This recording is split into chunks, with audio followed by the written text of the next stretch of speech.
Papua oleh masyarakat. Novan diutus ke Jawa Timur, diterima. Giliran Tahta diutus ke Jakarta, gagal, dihina, ya, dicaci maki, bahkan mau dibunuh. Akhirnya yang mengutus ini misalnya Bang Juma, ya. Akhirnya Bang Juma mengatakan, "Hai orang Jakarta, kenapa kamu menghina Tahta? Dia itu utusanku. Aku muliakan dia, terkemuka dia." Pertanyaannya, kenapa bukan Novan, bukan Arif yang disebut oleh Bang Juma? Karena Novan dengan Ustadz Arif berhasil ngapain? Hai Novan, hei orang Papua, kenapa kalian itu tidak memuliakan Novan?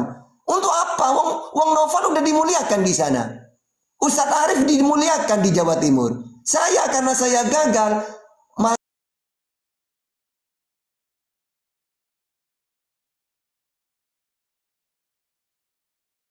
dimuliakan di Jawa Timur. Arif utusanku dimuliakan di Papua. Giliran Tahta yang sama-sama utusan, kenapa kalian hina dia? Dia itu pilihanku, orang kepercayaanku. Jadi kenapa Isa dimuliakan dalam Al-Quran, terkemuka di dunia? Karena hanya Isa yang dicaci maki oleh umatnya, diolok-olok oleh umatnya. Nabi Musa dengan Nabi Muhammad sudah mulia, ngapain?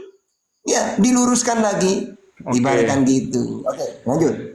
Ya, kalau saya perhatiin dari ayat itu disampaikan kepada Maryam pada saat dia akan melahirkan. Jadi belum diolok-olok gitu loh. Satu. Kedua, saya pengen tanya, kalau di Muslim, adakah dosa yang ditanggung masing-masing atau dosa ditanggung oleh seseorang yang lain gitu loh? Karena saya ada ayatnya gitu loh, makanya saya pengen tanya.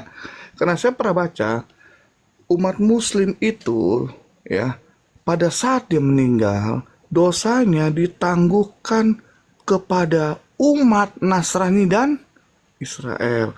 Pertanyaan saya, yang buat dosa siapa, kenapa kita yang nanggung? Kan begitu.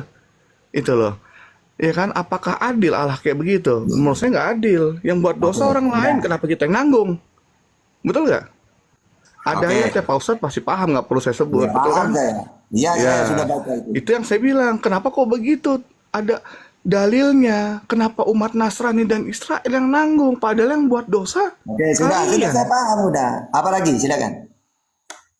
Sudah. Pak Ustadz, ntar bingung kita. Oke. Oke, jadi dua ya.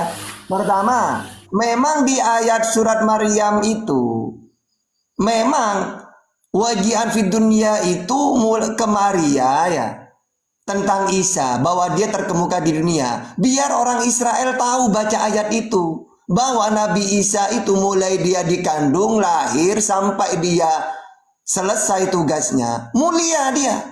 Memang di Al-Quran itu diceritakan ke Maria, anaknya ini Isa, di situ dijelaskan, ini Abdullah, dia itu hambanya Allah, atani alkitab, diberi ajaran, waja'alana, terus, dan seorang nabi. Ini Abdullah atani alkitab, waja'alani nabiya, seorang nabi.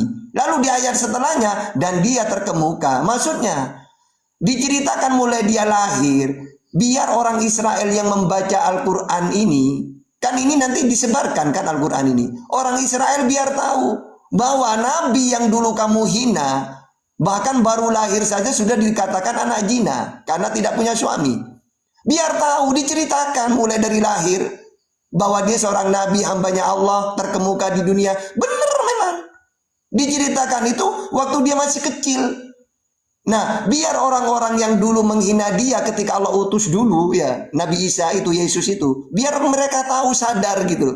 Oh, ternyata orang yang saya hina itu utusan Tuhan. Ini Al-Quran menceritakan, mulai dia bayi sampai dia dewasa, ternyata orang mulia dia karena utusan Tuhan, biar ngerti gitu.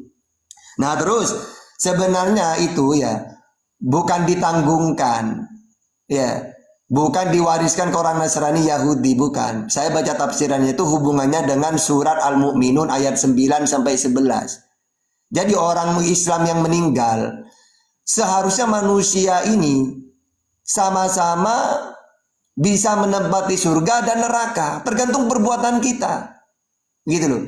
Hanya saja surga ini diwariskan kepada orang Islam.